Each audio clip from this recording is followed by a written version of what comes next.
Thanks so much. My name is Cindy Campbell, and I am a pediatric cancer research advocate for over a decade since my son lost his life to a brain tumor, and he's 5 years old. I just want to first start by saying, thank you so much to Cindy and Paul for hosting this incredible event. The pediatric cancer community is so inspiring to me because as a bereaved parent, we are an army, right, of these bereaved parents that want to drive change and that want to make things better and change outcomes for kids like ours, the things that our children didn't have. But then there's also these incredible families that are grateful for the outcomes that they had and that they give back like this. So for having all of you here to support Cindy and Paul in all of this, it's just really important, and we're really grateful for that. So my son Ty, he was 2.5 years old when he was diagnosed, and he was sick for 2.5 years.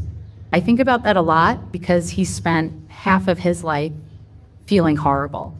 And you think about if you've ever had a migraine or the flu, and the worst time you've been sick in the last 5 years and how horrible you felt. Anytime that happens to me, I think about him, and I think that half of his life felt like that. And he was so little. We called him Super Ty because he was 3 years old and he loved superheroes. So you try to give him this perspective and you try to encourage him. We had all of kids like that, Lion-Hearted Leo and, Amazing Azen and things like that, because you want to encourage them. But I felt like I was constantly saying, everything's going to be okay, and you're so super, and you're going to beat this. And he didn't. And every day was really, really hard. It was a disservice, right? Like, he was this little boy that was suffering so much, and I felt like there were these incredible things happening in the cancer landscape that just weren't available to him. And it was so confusing to me, like, why is pediatrics last? Why are the kids having these toxic therapies, right? They're these adult hand-me-down agents that can really hurt them. They're not designed for children. They're not designed for these little developing bodies. And they're not thinking about the future and worrying about what is this going to mean for my son or my daughter 10 years from now, because they had to have chemotherapy at 2 years old. My son had radiation, he was 3.5 years old.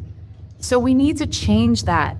We need to treat children like children. We're getting there, but I've been doing this for over a decade. And I can tell you that the landscape is changing because of families, because of family-founded nonprofits, because of communities, because it's not changing with these giant initiatives.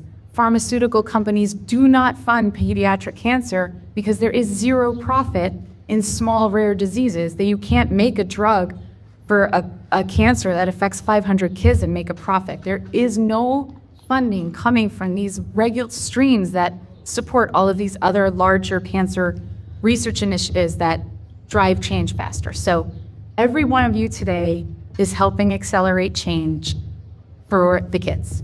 And it's really just so important because it doesn't take as much. It's a small community, but it's just so incredibly necessary, and it's not happening fast enough. So if we didn't have a golf outing like this, there wouldn't necessarily be an investment made in a small research project that could change the lives of children like mine. So I'm really grateful, and I appreciate you all being here today.